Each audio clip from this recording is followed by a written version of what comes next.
Hello everyone, and what a goal fest it was this week. No, Tuesday truly delivered in that regard. 35 goals across 8 matches, just ridiculous. So shall we dive in, get right to it, get right to the goods? Manchester City and Club Brugge played in the early kickoff, and Manchester City absolutely dominated this match, didn't they? Even after the first half when it was just 2-0, it could have been much more than that. João Cancelo continued to show just how brilliant he is. A massive shout out to Phil Foden as well for playing that dime for Cancelo to run onto and finish past Mignolet. The Brugge backline was just having a bit of a nightmare out there. The quality of City in this match was just way beyond them. And the hurting continued in that second half. It really wasn't much of a competition, which is too bad because I enjoy this Brugge side. They're a good side, but I guess this just speaks to how good Manchester City were on the day. Bit of a weird group, isn't it? City losing to PSG, PSG struggling against Brugge, Brugge getting completely outplayed by City. It will be a wild one in the end, but anyways, yes, City scored 3 more in the second half, including the young Cole Palmer in his Champions League debut. He scored against Wickham in the League Cup, played a couple minutes against Burnley this past weekend, then played against the Leicester U23s on the same day as the Burnley match and bagged a hat-trick. And now he has scored against Brugge. Great stuff from him. The other match was much closer to a contest. In fact, it was a great contest between PSG and RB Leipzig. PSG were largely dominating the ball in the first half, but Leipzig were choosing their moments very well to go forward and were scaring them on the counter. Big time. That said, Leipzig can get exposed on the counter as well, and that's exactly what Kylian Mbappe did in just the 9th minute of this game. This is where he's at his best, running at defenders with acres of space, punishing them with his pace, throw in a feint or two as well, and a lashed finish into the bottom corner. No chance for Gulaschi in goal for RB Leipzig. But credit to Leipzig, as they kept on pushing, and an Nkunku header against his former side fell to Silva, who smashed it off the post. But luckily for them, an incredible transition from defense to attack a few minutes later saw Leipzig and Nkunku release Angelino down the left, and his rapid strike across the face of goal was tucked in by Silva, inch perfect from Angelino, and a great goal-creating action from Nkunku in the build-up. Thoroughly entertaining match, two teams who are happy to play a stretched match, happy to put defensive solidity aside to embrace their gifted attackers, and that was ultimately the reflection of this one. In the second half, Angelino struck once again, this time picking out Nordi Mukiele with yet another inch-perfect cross that beat Super Saiyan Navas in goal. Messi and Mbappe then combined to equalize. No assist for Mbappe, unfortunately, as Messi hit the post and then tucked away his own rebound. He then hit a Panenka to put PSG ahead and call match there. Mbappe, Messi was on a hat-trick, but he let Mbappe take another penalty late as Leipzig were taking risks to equalize, but Mbappe missed, and so the final score was just 3-2. So, PSG actually topped the group on 7 points, City on 6, Brugge still in it on 4, and 0 for RB Leipzig. Porto versus AC Milan. My goodness, were Porto ever good in this one? And Milan, my guy Lies said it best on Twitter. Milan on 0 points after 3 matches has got to be one of the biggest disappointments of this Champions League group stage. That's not to say that they've been shit the entire time, but they were certainly pretty crap in this match. Take nothing away from Porto, who were fantastic. But Milan, I feel for them with all the injuries that they have currently. Absolutely rocked by injuries, but it's been a poor return to the Champions League. Robbed against Atletico, decent against Liverpool for long stretches, very crap against Porto. Mehdi Taremi with a great match for Porto, and even more stock added to Luis Diaz with that goal, as his price is certainly soaring. Will he be a Porto player next season? I'm not so sure about that, my friend.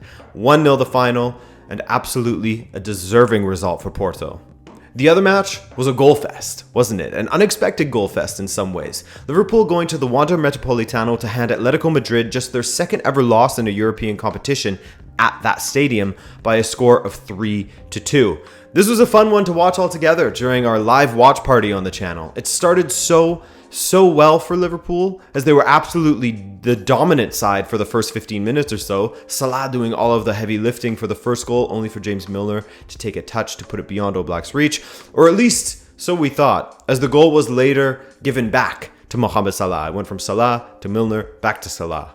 Later, Naby Keita, who started the half quite well, like the rest of Liverpool really, took advantage of a failed clearance to hammer it past Jan Oblak, a stunning volley from him that ripped into the corner, and then the tide turned completely against Liverpool. At first, Atletico were doing an extremely poor job of utilizing the space in the wide areas. João Felix and Antoine Griezmann were playing off of the two Liverpool centre-backs, and Carrasco and Trippier were pinned back by Liverpool's wingers, aided by the central midfielders who were moving into wide positions.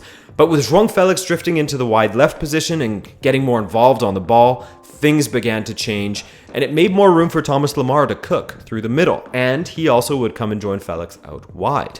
It was Lemar who Atletico could thank for their first goal, making a great run from wide on the touchline, cutting it all the way back to Koke, and his shot pass, Chasse, was turned in by Griezmann.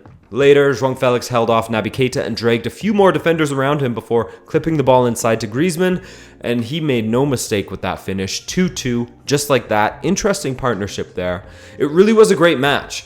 Watch it back if you have the chance. Big saves from Alisson, a red card for Griezmann as he put his studs on the face of Roberto Firmino. Not on purpose, of course, but you endanger your opponent in doing so. And remember, guys, intent is never, ever taken into consideration in the laws of the game. And if your studs hit your opponent in the face, there's no real choice for the referee.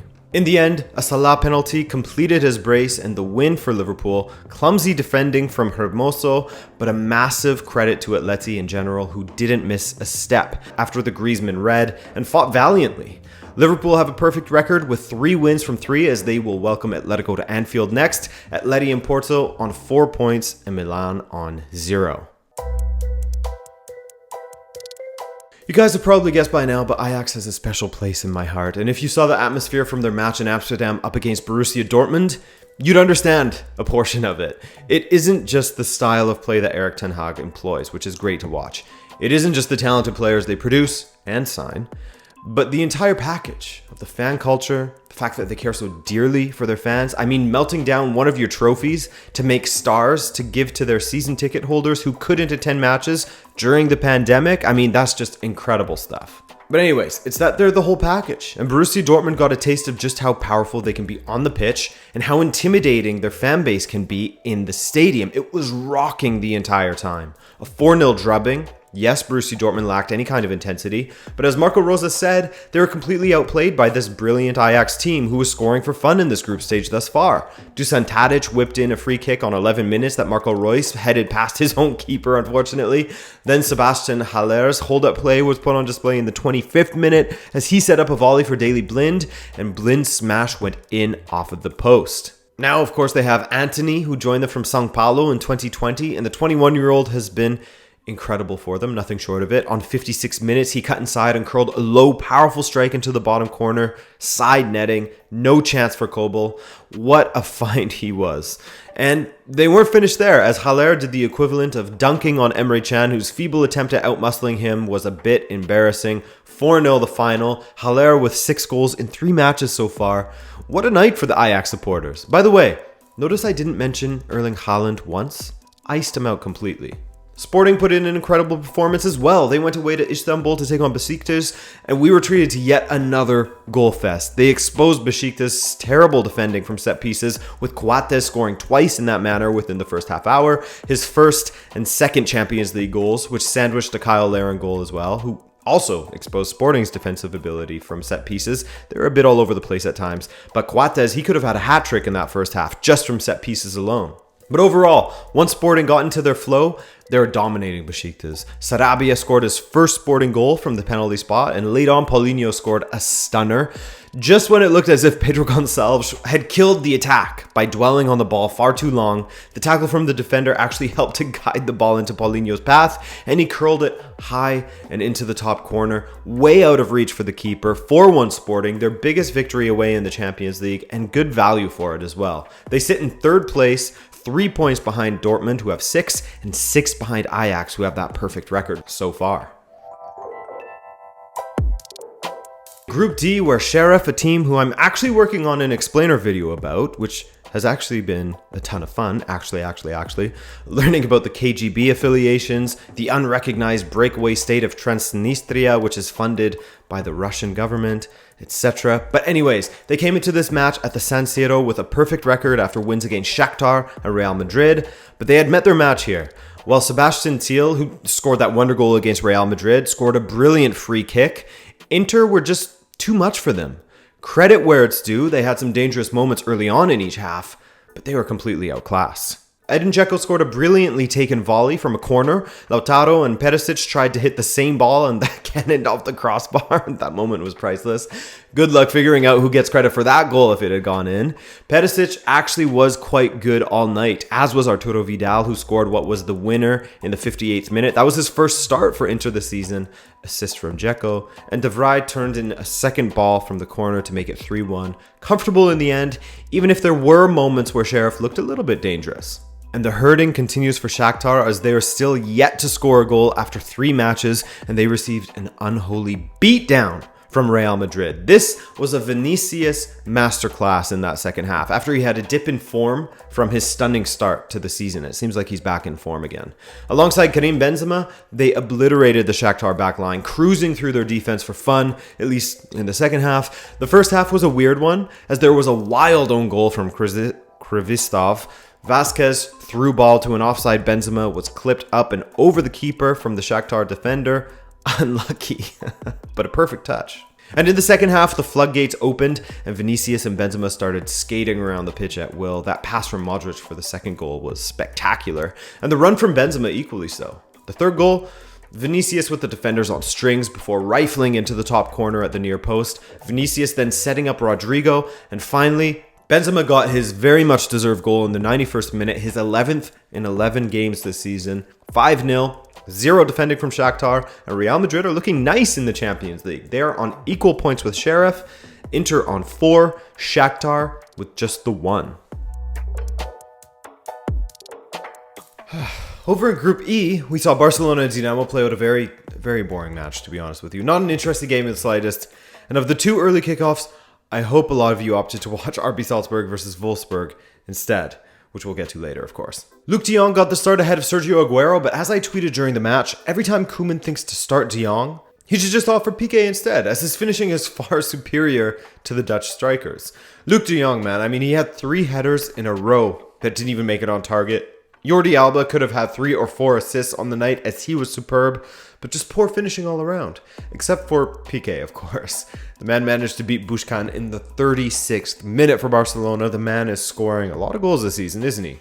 Honestly, Barca should have had way more goals in this one, but just the one was enough for them to overcome a very, very poor Dinamo side. The boys over on the Dinamo Abroad podcast said prior to this group stage that this is the worst Dinamo side they've seen since the 60s or 70s, and honestly, they're very uninspiring to watch. It can be painful. It must be painful for their supporters.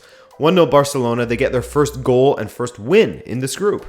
Benfica versus Bayern. The 4-0 scoreline is what you would have expected from the outset, given how Bayern is probably the best team in the world at the moment, and how Benfica has a horrendous record against German clubs. But honestly, I think this scoreline is a bit harsh on Benfica, and plenty of Bayern supporters on Twitter have reached out saying the same, even mentioning it on the comments on the watch-along. Take a look for yourself. That's not to say we deserve to win or anything like that, just that 4-0 is a bit of an extreme scoreline, if you will.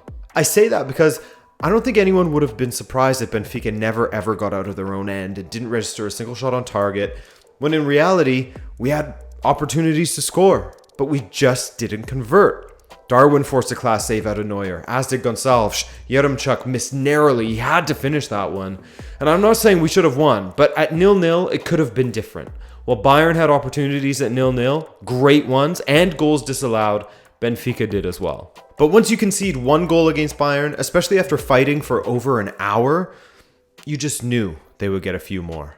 Sané with the brilliant free kick, Everton with the own goal to cap off what has been a disaster for him at Benfica lately. Lewandowski and Sané adding a couple more. If we had scored first, maybe we could have got something out of this. But there's no coming back once we're down, especially when you compare who we have to draw from the bench. Not good. Tarap, Pizzi, Everton versus casually pulling Serge Gnabry off the bench. I mean, what are we to do, really? Anyways, all things considered, I'm happy that we fought hard for 70 minutes. Happy we didn't make it too easy for them. And at least it wasn't 8-2. Benfica is still in second. Bayern has a perfect record and is yet to concede while scoring 12 goals. Barcelona in third and Dinamo in fourth. Oli survives. What a turnaround from Manchester United as the Stars came out to play in the second half and they absolutely earned their pay for another week at least. Playing at home against Atalanta, United found themselves 2-0 down after 45 minutes, but they only went on and won the damn thing, didn't they? Atalanta got things going with Zappacosta and Pasalic linking up. Great squared ball from Zappa as the two former Chelsea players punished United. About 15 minutes later, Mary Demiral was left pretty much completely unmarked in the box, and he nodded it past Dave. United were then on panic stations in that first half and devolved into trying to force the issue, or play hero ball, as Zach kept on saying, to their own detriment. But one of the players that was guilty of this was actually one of the heroes for United on the night. Bruno Fernandes played an exquisite curling through ball to Marcus Rashford in the 53rd minute, a beautiful little flick. And Rashford, who only recently returned from injury, scored in his first start this season with a cool finish that he rolled to the far post. That's goals in consecutive matches for him, and what an important return this could be to this United squad. Also, it has to be said, Atalanta looked shaky in the second half as their best defender and the scorer of their second goal, Demiral, went off injured. You knew it would be difficult for them to keep United out of it without their best defender. But credit to Oli as one of his subs, Cavani, set up the equalizer. A flicked header fell to Harry Maguire at the back post, of all people, and he finished it as if he was Cavani. 2-2, and United were all over this Atalanta side, and wouldn't you know it, who else but Cristiano Ronaldo, Mr. Champions League himself, to float through the air for a towering header that was arrowed into the corner. Great cross from Luke Shaw. United complete the turnaround. What a turnaround it was. Fans have the right to feel annoyed that they were put in that position in the first place, but no doubt the fight and the character that they showed in the second overrides all of those feelings. Okay, most of those feelings. In the other match, Unai Emery will have been overjoyed with his side as they got the result over the line, finally, against Young Boys with a 4-1 win. Yeremy Pino and Gerard Moreno scored in the first 16 minutes. Moreno also grabbed an assist late on for Chukwueze's goal. Great to see him back, by the way. He played about a minute in this game and scored... That's all he needed. Just his second appearance of the season after playing for the final 15 this past weekend. So, United on 6 points, Villarreal on 4, Atalanta on 4, and Young Boys on 3. Very close in Group F, isn't it? Group G, where draws happen. Again a draw happened. Lille and Sevilla played out a 0-0 draw that will have had Lille supporters so frustrated with her club and going to bed staring at photos of Christophe Galtier with a tear in their eye, no doubt. Another game, another frustrating result as they have won just one game of their last 4. Same record for Sevilla actually, but Lille are in 11th in the league, so maybe a bit more frustrated as the defending champions and all, etc. Anyway, in the other match, I don't want to say it, guys, but Mark Van Bommel, Mark man. No wins to speak of in this group for Mr. Mark as Wolfsburg fell away to the fantastic RB Salzburg and their coach, Yaisul. But everyone is going to be after the young German attacker Karim Adeyemi as he scored after just 3 minutes, 3 goals in 3 matches for him, triple threes there. Lucas Nemecha, another good young German, equalized for Wolfsburg, but in the second half, a brace from Okafor gave the Austrian side the win. What a club, man. They're so incredibly gifted when it comes to identifying talent, not only when it comes to players, but when it comes to their staff as well, their coaching staff, their scouts. Yaisul being yet another example of that.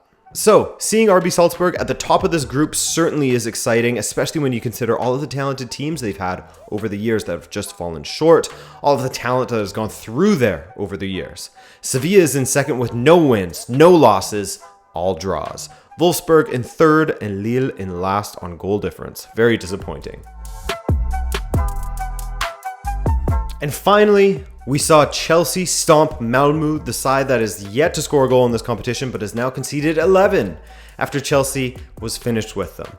4-0 win for Chelsea, but it came at the cost of losing both Lukaku and Timo Werner to injury. Too bad as well, because they were actually looking decent together in the early exchanges. You know, cue some guy saying, but it's Malmö, which, yeah, I get it, but the chemistry is what we're after here. The dynamic between the two players, something to build upon and solve Chelsea's issues with scoring lately. It was looking good, and then they both went off injured. However, at least both of the players that replaced Lukaku and Werner were able to add to the goals for Thomas Tuchel's side, as Hudson-Odoi set up Havertz. The others came from Jorginho from the spot. Great match for him. 2 goals from the spot. And Christensen opening the scoring at the beginning of the game, just 9 minutes in.